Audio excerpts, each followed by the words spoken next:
ATM चोर। चंदू बचपन से ही बस स्टैंड पर भीख मांगता था। थोड़े थोड़े करके उसे अपने खाने के लिए पैसे तो मिल जाते थे, पर अब वह बड़ा हो गया था। वह एक दिन सोचने लगा कि अधिक पैसों को इकट्ठा करने के लिए क्या करे।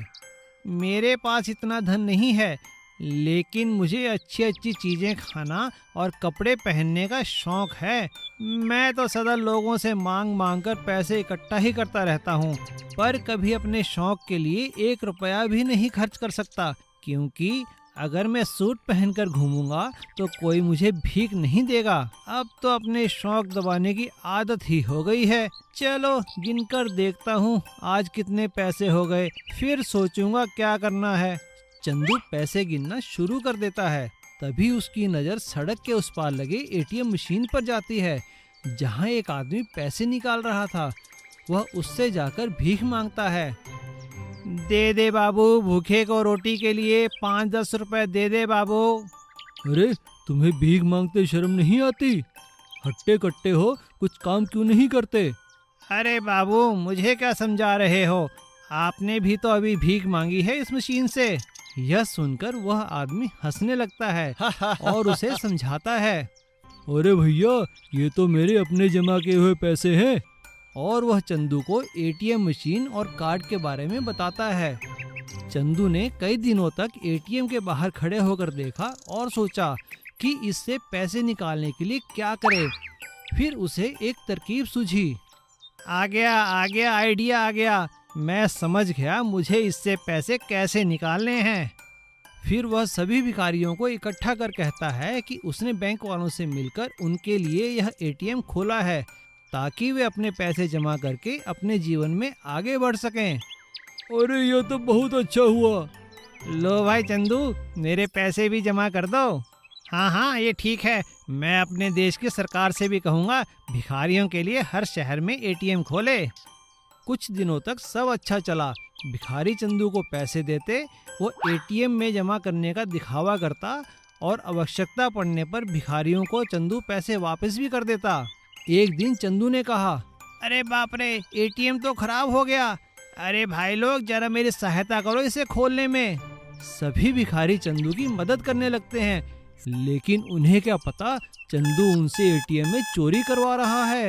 एटीएम मशीन खोलते ही बैंक और पुलिस स्टेशन में अलार्म बज उठता है और पुलिस वाले आकर सभी भिखारियों को पकड़ लेते हैं। अच्छा, तो भीख मांगते मांगते चोरी करने लगे।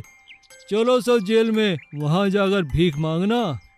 और पुलिस सबको पकड़कर कैद कर देती है। जादुई घर और खेती। एक गांव में सुशील नाम का एक आदमी रहता था। वो अपने नाम की तरह ही बहुत अच्छा और नेक था। वो शहर से खेतीबाड़ी की परीक्षा पास कर गांव आया था और वो अपने गांव के लिए कुछ करना चाहता था। उसकी उस गांव में थोड़ी सी जमीन थी और वो बाकी गांव वालों के साथ छोटे छोटे मकानों में रहा करता था। उसने गांव आने के बाद लोगों को खेती की काफी उन्नत तकनीकें सिखाई। सुशील द्वारा बताई गई खेती की उन्नत तकनीकों के कारण गांव वालों की काफी अच्छी फसल होने लगी थी, जिससे उनका काफी अच्छा मुनाफा होने लगा था और वे लोग अच्छी जिंदगी जीने लगे थे। और एक दिन गांव वालों ने सुशील का सम्मान करते हुए उससे कहा, सुशील बेटा, तुम्हारे आने के बाद तो गांव की रूपरेखा ही बदल गई है। तुम्हारी बताई तकनीक के कारण ही हम लोग इतनी अच्छी फसल उगा पा रहे हैं। काका, ये तो मेरा फर्ज है। मेरी भी इस गांव के प्रति कुछ जिम्मेदारियां हैं। लेकिन उसी गांव में एक बहुत ही चालाक और लालची जमींदार रहता था, जिससे कि पहले सभी गांव वाले कर्जा लिया करते थे। वो गांव वालों की उन्नति देखकर बहुत परेशान हो गया था। एक दिन उसने अपने मुनीम से कहा, मुनीम जी, सभी गांव वालों के कर्जे के कागजात निकालिए। मैं ये बिल्कुल नहीं देख सकता कि सभी गांव वाले आगे बढ़ें और उन्नति करें। इससे हमारा काम कैसे चलेगा? जी मालिक। और जमींदार सभी गांव वालों को ये बोलकर धमकाता है कि उन्होंने उसका काफ़ी कर्जा देना है और वो कर्जा देने की मियाद ख़त्म हो चुकी है, और वो अपने बदमाशों को गांव वालों की ज़मीन पर कब्जा करने भेजता है। सुशील जमींदार से कहता है, जमींदार साहब, लोगों की फसल अब अच्छी हो रही है, हमें कुछ दिन और दीजिए, हम आपका सारा कर्जा चुका देंगे। नहीं, तुम कौन हो? ज्यादा नेता बनते हो इनके, मारो इसे। और ऐसा कहते ही जमींदार के गुंडे उन सबको मारने लगते हैं और उन्हें मारकर जंगल में भगा देते हैं। परेशान होकर सुशील भगवान से मदद की गुहार करता है और तभी एक चमत्कार होता है और वो सुशील को एक बीज देकर कहते हैं, बेटा, तुम्हारी समस्या का हल ये बीज है, इसे ले जाकर अपने गांव में लगा दो, तुम्हारा भला होगा। सुशील वो बीज लेकर भगवान का धन्यवाद करता है। जमींदार के गुंडों के जाने के बाद सभी लोग गांव में वापस आ जाते हैं और सुशील वैसा ही करता है जैसा जंगल के देवता ने कहा था। सुशील के बीज लगाते ही वहाँ एक बहुत बड़ा पेड़ उगाता है जिस पर अलग अलग डिजाइन के घर टंगे हुए थे। गांव वाले जैसे ही घर उतार कर जमीन पर रखते हैं, वे घर बहुत बड़े बड़े घरों में बदल जाते हैं। गांव वाले भगवान का धन्यवाद करते हैं और वो देखकर हैरान रह जाते हैं कि उनकी फसलें भी लहलहा रही थी और उनमें गेहूं उगाई थी, लेकिन वो भी सोने और चांदी के दानों वाली। गांव वाले अपने अपने खेतों में जाकर सोने और चांदी के दानों वाली गेहूं तोड़ लेते हैं और उसे ले जाकर जमींदार को देकर अपना कर्जा पूरा करते हैं। जमींदार भी इतना सारा सोना चांदी देखकर लालच में आ जाता है और सभी गांव वालों की जमीन के कागज उन्हें वापस कर देता है और इस तरह से जादुई घर के पेड़ के कारण सभी गांव वालों की किस्मत बदल जाती है। एक समय की बात है, एक गांव में नंदू नाम का एक आदमी रहता था। वो बहुत ही आलसी था, उसका इस दुनिया में कोई नहीं था। उसके माता पिता मरते समय उसके नाम काफी जमीन छोड़कर चले गए थे, लेकिन उसने कभी अपनी जमीन पर खेती नहीं की थी। वो तो बस अपने एक दो नौकरों के साथ अय्याशी करता रहता था और जब पैसों की जरूरत होती थी तो थोड़ी सी जमीन बेच दिया करता था। उसकी इस आदत से उसका एक वफादार नौकर रामू बहुत परेशान था। एक दिन उसने नंदू से कहा, अरे नंदू बाबा, आप थोड़ा काम काज भी कर लिया कीजिए। अरे आप ना करो तो हमें जमीन पर काम करने दिया करो, ऐसे कब तक जमीन बेचकर गुजारा होगा। अरे काका मजे करो तुम, मेरे जीते जी तुम्हें काम करने की कोई जरूरत नहीं है। चलो जाओ, मेरे लिए खाने को कुछ अच्छा सा लेकर आओ। जैसी आपकी मर्जी बेटा। नंदू की एक खासियत थी, वो दिल का बहुत ही अच्छा था। एक दिन जब वो अपने घर के अंदर आराम कर रहा था, तभी उसे बाहर कुछ आवाज सुनाई दी। बाहर एक भिखारी खाने के लिए कुछ मांग रहा था, लेकिन रामू काका उसे भगा रहे थे। अरे जाओ यहाँ से, यहाँ कुछ नहीं मिलेगा। लेकिन तभी नंदू ने आवाज सुनकर, अरे काका कौन है, बुला लो इसे, खिला दो रोटी। ठीक है बेटा, जैसी तुम्हारी मर्जी। और रामू काका उस भिखारी को अंदर बुला लेता है और नंदू बड़े प्यार से उसे रोटी खिलाता है। रोटी खाने के बाद वो भिखारी नंदू का धन्यवाद करके वहाँ से चला जाता है और नंदू जैसे ही उसे दरवाजे पर छोड़कर आता है, वो देखता है कि वो भिखारी जहाँ बैठा हुआ था वहाँ पे एक बहुत बड़ा गोल्डन कलर का टमाटर पड़ा था। ये देखकर नंदू फटाफट दरवाजे के बाहर जाता है, लेकिन उससे वो भिखारी कहीं नजर नहीं आता। नंदू उस गोल्डन टमाटर को भगवान की मर्जी समझकर अपने पास रख लेता है और फिर से अपनी जमीन बेचकर अपना गुजारा करने लगता है। धीरे धीरे करके उसकी सारी जमीन बिक जाती है। अब उसके पास बेचने के लिए कुछ भी नहीं था, लेकिन तभी अचानक उसकी नजर उस टमाटर पर पड़ती है और वो उसे लेकर शहर में सुनार के पास जाता है। वो जैसे ही टमाटर बेचने के लिए सुनार के पास जाता है, तभी अचानक उससे 2-3 लड़के वहाँ आ जाते हैं और उससे काम मांगने लगते हैं। नंदू उनसे कहता है, अरे मैं तुम्हें कैसे काम दे सकता हूँ, मैं तो खुद बेच बेच कर गुजारा कर रहा हूँ। तभी उनमें से एक लड़का उससे कहता है, अरे भाई साहब ऐसी बात है तो आ जाओ ना, हमारे साथ भीख मांगने चलो। नंदू को उसकी ये बात बहुत चुभ जाती है और वो गोल्डन टमाटर सुनार को बेचता है, जिससे उसे काफी सारे पैसे मिलते हैं और वो गांव में जाकर काफी सारी जमीन खरीद लेता है और उन लड़कों को वहां पे काम पर लगा देता है और सभी लोग बड़ी मेहनत से उसकी जमीन पर काम करते हैं और ढेर सारे टमाटर उगाते हैं, जिन्हें बेचकर नंदू की काफ़ी अच्छी कमाई होती है और वो इससे और ज़मीन खरीदता है और खेती करता है। अब उसके पास ढेर सारी ज़मीन हो जाती है और ढेर सारे खेती के लिए नौकर भी।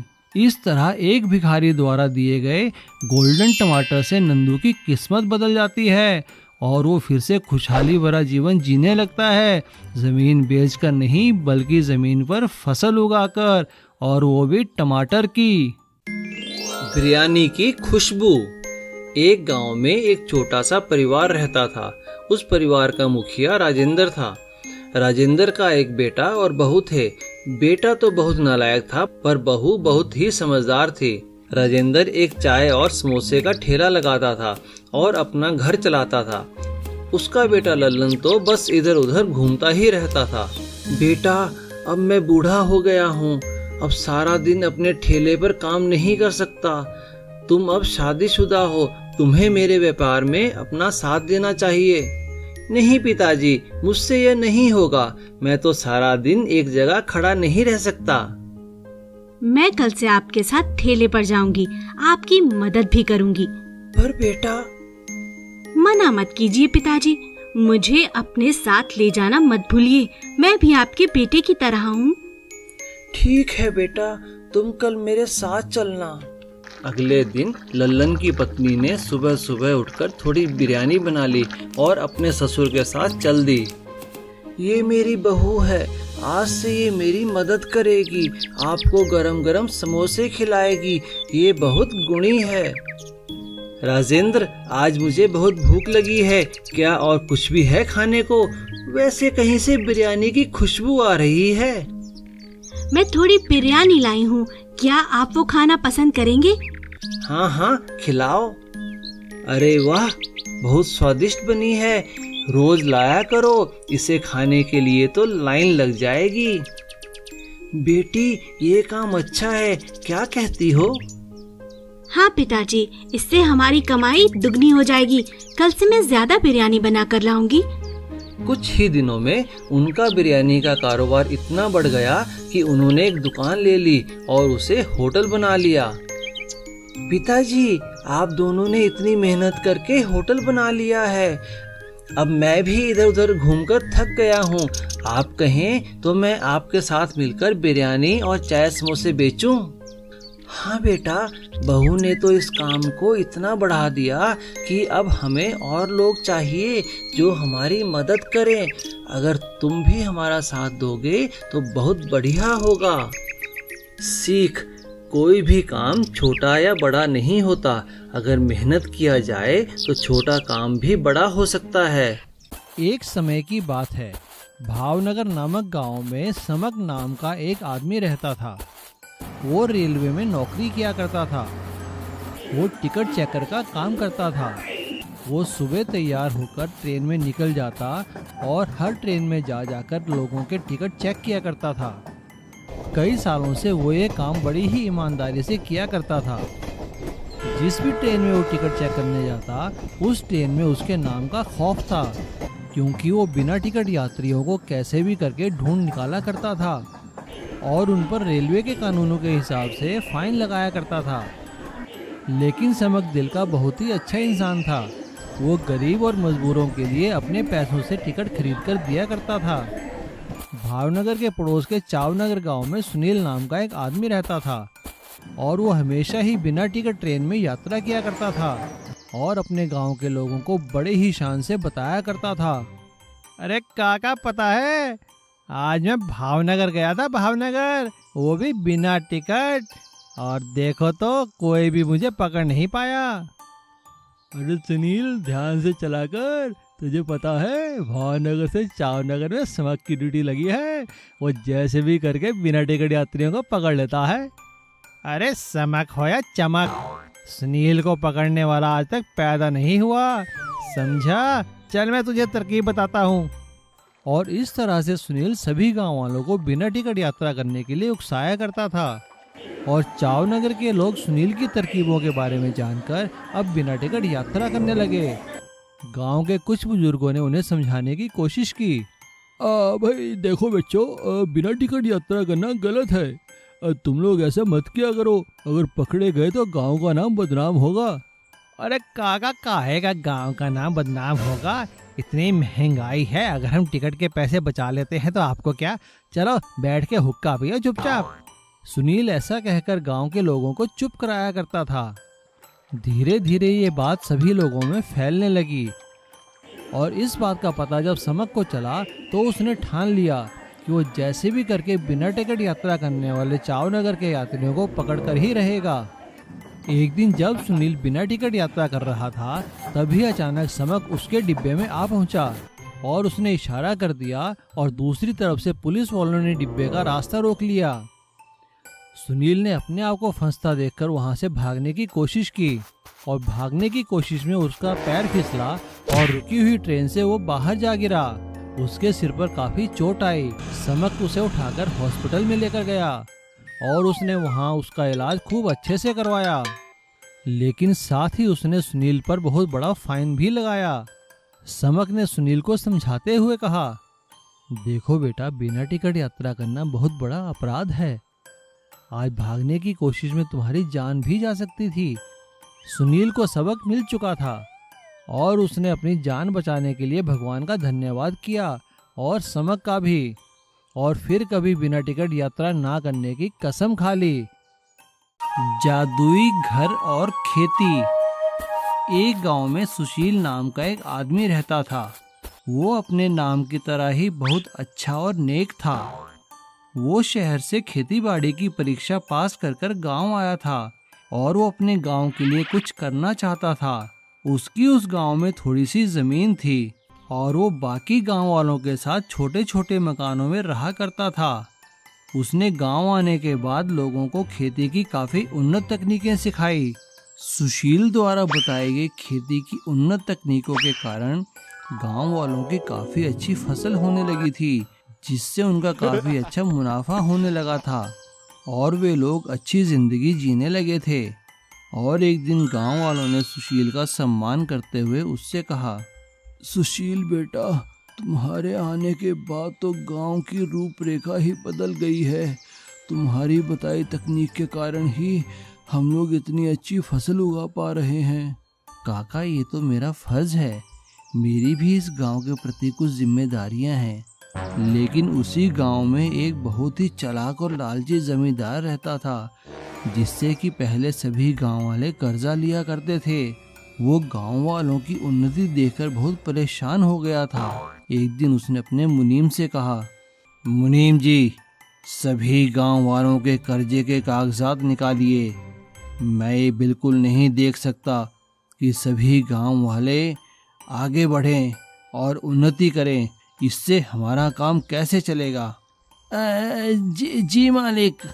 और जमींदार सभी गांव वालों को ये बोलकर धमकाता है कि उन्होंने उसका काफी कर्जा देना है और वो कर्जा देने की मियाद खत्म हो चुकी है, और वो अपने बदमाशों को गांव वालों की जमीन पर कब्जा करने भेजता है। सुशील जमींदार से कहता है, जमींदार साहब, लोगों की फसल अब अच्छी हो रही है, हमें कुछ दिन और दीजिए, हम आपका सारा कर्जा चुका देंगे। नहीं, तुम कौन हो? ज्यादा नेता बनते हो इनके, मारो इसे। और ऐसा कहते ही जमींदार के गुंडे उन सबको मारने लगते हैं और उन्हें मारकर जंगल में भगा देते हैं। परेशान होकर सुशील भगवान से मदद की गुहार करता है और तभी एक चमत्कार होता है और वो सुशील को एक बीज देकर कहते हैं, बेटा, तुम्हारी समस्या का हल ये बीज है, इसे ले जाकर अपने गांव में लगा दो, तुम्हारा भला होगा। सुशील वो बीज लेकर भगवान का धन्यवाद करता है। जमींदार के गुंडों के जाने के बाद सभी लोग गांव में वापस आ जाते हैं और सुशील वैसा ही करता है जैसा जंगल के देवता ने कहा था। सुशील के बीज लगाते ही वहाँ एक बहुत बड़ा पेड़ उगाता है, जिस पर अलग अलग डिजाइन के घर टंगे हुए थे। गांव वाले जैसे ही घर उतार कर जमीन पर रखते हैं, वे घर बहुत बड़े बड़े घरों में बदल जाते हैं। गांव वाले भगवान का धन्यवाद करते हैं और वो देखकर हैरान रह जाते हैं कि उनकी फसलें भी लहलहा रही थी और उनमें गेहूं उगाई थी, लेकिन वो भी सोने और चांदी के दानों वाली। गांव वाले अपने अपने खेतों में जाकर सोने और चांदी के दानों वाली गेहूं तोड़ लेते हैं और उसे ले जाकर जमींदार को देकर अपना कर्जा पूरा करते हैं। जमींदार भी इतना सारा सोना चांदी देखकर लालच में आ जाता है और सभी गांव वालों की जमीन के कागज उन्हें वापस कर देता है। और इस तरह से जादुई घर के पेड़ के कारण सभी गांव वालों की किस्मत बदल जाती है। लालची चिकन सूप वाला। श्यामलाल शहर के बाजार के बीचों बीच सड़क किनारे एक ठेला लगाकर चिकन सूप बेचता था। जो भी बाजार में आता उसके चिकन सूप की खुशबू उसे वहां खींच लाती। उसके ठेले के आगे हमेशा भीड़ लगी रहती थी। अरे भैया, 1 प्लेट चिकन सूप देना और हाँ 1 प्लेट पैक भी कर देना। थोड़ी देर रुकना पड़ेगा भाई साहब, आपसे पहले 4 ग्राहकों के नंबर हैं। ठीक है भाई, मैं यहाँ साइड में खड़ा होकर इंतजार कर लेता हूँ। उसका नंबर आने पर श्यामलाल उसे सूप देता है। सूप पीने के बाद वह आदमी कहता है, अरे वाह भाई, मजा आ गया। श्यामलाल उनका धन्यवाद करता है। आपका बहुत बहुत धन्यवाद सर। सड़क के दूसरी ओर जगन सेठ अपने रेस्टोरेंट के बाहर खड़ा होकर यह सब देख रहा होता है। तभी उसके दिमाग में एक विचार आता है और वह सड़क पार कर श्यामलाल के ठेले पर पहुंचता है। अरे भाई, 1 कप सूप तो पिलाना। श्यामलाल जगन सेठ को चिकन सूप पिलाता है। अरे भाई, मजा आ गया तुम्हारा चिकन सूप पीकर। कितना कमा लेते हो यहाँ तुम? बस गुजारा हो जाता है सेठ जी। अरे मेरे साथ मिलकर काम करोगे? जितना तुम यहाँ कमाते हो उसे 3 गुना मैं तुम्हें दूंगा। ठीक है सेठ जी, मैं आपको कल बताऊंगा। श्यामलाल रात भर जगन सेठ के प्रस्ताव के बारे में सोचता रहता है और अगले दिन जैसे ही वह अपना ठेला लेकर बाजार पहुंचता है तभी जगन सेठ उसके पास आता है। हाँ भाई, क्या सोचा तुमने? ठीक है सेठ जी, मैं आपके साथ काम करने के लिए तैयार हूँ। अगले ही दिन से श्यामलाल जगन सेठ के रेस्टोरेंट में चिकन सूप बनाने लगता है। धीरे धीरे श्यामलाल के सारे ग्राहक जगन सेठ की दुकान पर आकर उसका सूप पीने लगते हैं। जगन सेठ का रेस्टोरेंट जो कभी खाली रहता था वहाँ अब हमेशा भीड़ रहने लगती है। अरे लो भाई श्यामलाल, अपने पैसे ले लो भाई, तुमने तो कमाल कर दिया। शुक्रिया सेठ जी, आपने मुझे मौका दिया। कुछ महीने सब ठीक चलता है, लेकिन बाद में जगन सेठ के मन में लालच आ जाता है और वह श्यामलाल से सूप बनाने का तरीका सीख लेता है। एक दिन जगन सेठ श्यामलाल से कहता है, भाई श्यामलाल, मजा नहीं आ रहा तुम्हारे बनाए सूप में अब। अरे तुम कहीं और काम ढूंढ लो। लेकिन सेठ जी। भाई लेकिन वेकिन कुछ नहीं, अपना हिसाब लो और निकलो यहाँ से।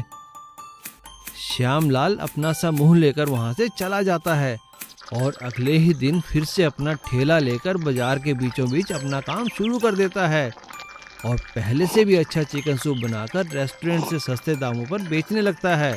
श्यामलाल अपने हर ग्राहक को सारी बात बताता है।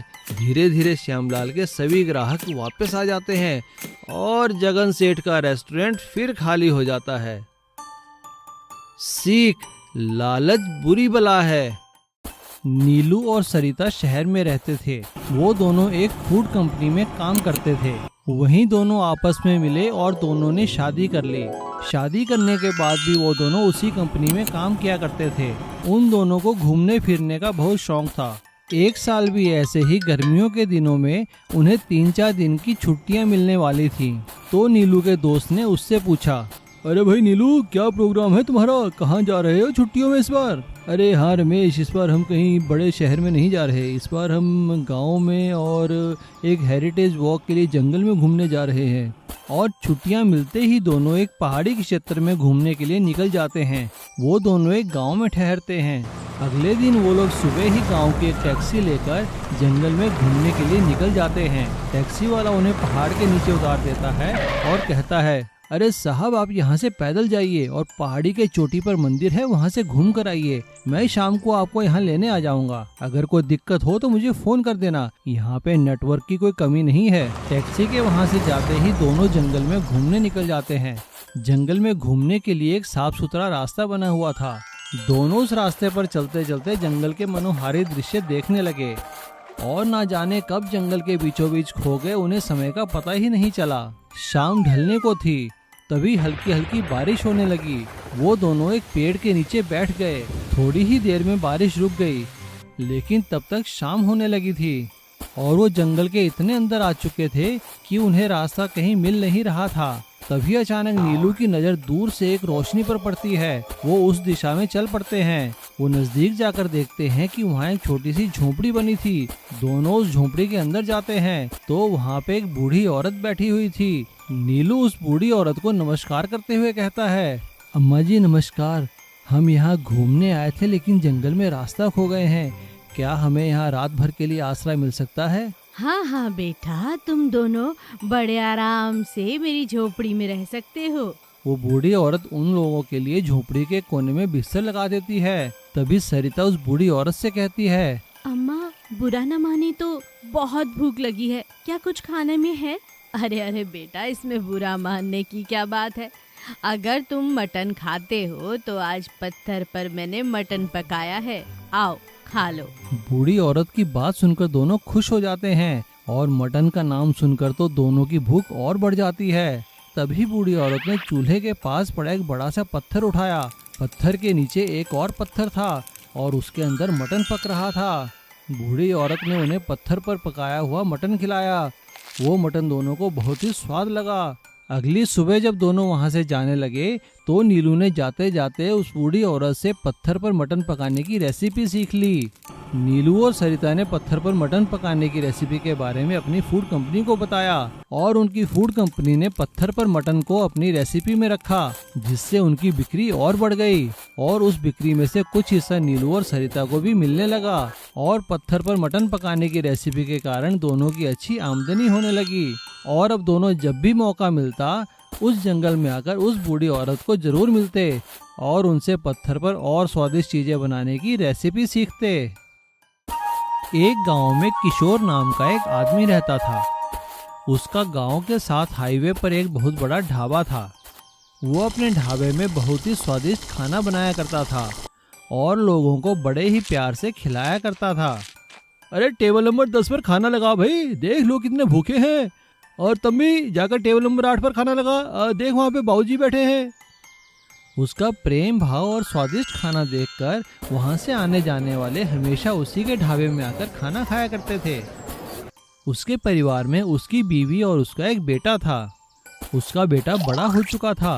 परीक्षा पास करने के बाद शहर में पढ़ाई करने के लिए जाना चाहता था, जिसमें काफी पैसे लगने वाले थे। पापा मुझे इंजीनियरिंग करनी है। हाँ हाँ ठीक है बेटा, तो करो। लेकिन पापा इसकी फीस तो काफी है। अरे तू फिक्र मत कर, पापा सब देख लेंगे। किशोर अगले ही दिन गांव के बैंक में जाकर बैंक मैनेजर से लोन की बात करता है।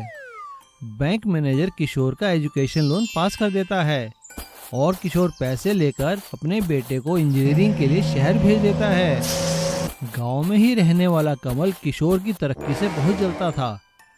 ये किशोर न जाने क्या घुट्टी पिलाता है सबको। देखो तो बैंक ने उसे लोन भी दे दिया और मैं जाता हूँ तो मुझे मैनेजर मना कर देता है। इसको सबक सिखाना ही पड़ेगा। कमल यही सोचता हुआ जा रहा था, तभी अचानक एक बूढ़ा उससे जा टकराया। अबे बूढ़े देखकर नहीं चल सकता क्या? और टकराते ही उस बूढ़े के हाथ से एक छोटा सा पुराना सा लोहे का बक्सा गिर पड़ा, जिसे देखकर कमल ने हंसते हुए जोर की लात मार दी। तभी अचानक सामने से किशोर आ गया और उसे वो बक्सा देते हुए कहा, बाबा ये लो आपका बक्सा, आप भूखे लग रहे हो। अरे चलो मेरे ढाबे में, मैं आपको खाना खिलाता हूँ। और किशोर उन्हें अपने साथ अपने ढाबे पर ले गया। उसने उन्हें बड़े प्यार से खाना खिलाया। जाते हुए उस बूढ़े ने किशोर से कहा, बेटा मेरे पास तुम्हें देने के लिए कुछ नहीं है, बस ये बक्सा तुम रख लो, ये मुसीबत में तुम्हारी मदद करेगा। और वो किशोर को वो बक्सा देकर चला गया। किशोर ने वो बक्सा संभालकर अपने ढाबे में रख दिया। और इधर कमल ने मौका पाकर एक दिन किशोर के ढाबे और घर पे चोरी की और सारा पैसा सोना चांदी लेकर रफू चक्कर हो गया। ये देखकर किशोर को बहुत ही दुख हुआ और उसे अब बैंक का लोन चुकाने की चिंता सताने लगी। तभी अचानक उसकी नज़र बूढ़े द्वारा दिए गए लोहे के बक्से पर पड़ी और वो बक्सा लेकर अपने घर आने लगा। लेकिन जैसे ही वो अपने घर के पास पहुंचा, वो बक्सा उसके हाथ से गिर गया और गिरते ही वो बक्सा एक बहुत बड़े रेस्टोरेंट में तब्दील हो गया। ये देखकर किशोर हैरान रह गया। उस रेस्टोरेंट के अंदर सारे रोबोट काम कर रहे थे और वहाँ के गल्ले में किशोर की चोरी का सामान था और वहाँ पर उसने देखा कि कमल एक खंबे से बंधा हुआ है। किशोर को देखते ही कमल ने उससे माफ़ी मांगी और उसे बताया कि जैसे ही वो चोरी कर कर निकला था, एक जादुई बूढ़े ने उसे इस बक्से के अंदर बंद कर दिया। अब किशोर सारी बात समझ चुका था। उसने कमल को पुलिस के हवाले कर दिया। अब किशोर के एक नहीं दो ढाबे थे, एक इंसानों द्वारा काम करने वाला ढाबा और एक रोबोट द्वारा काम करने वाला ढाबा। उसके दोनों ढाबे बहुत चलने लगे और वह दिन दुगनी रात चौगनी उन्नति करने लगा।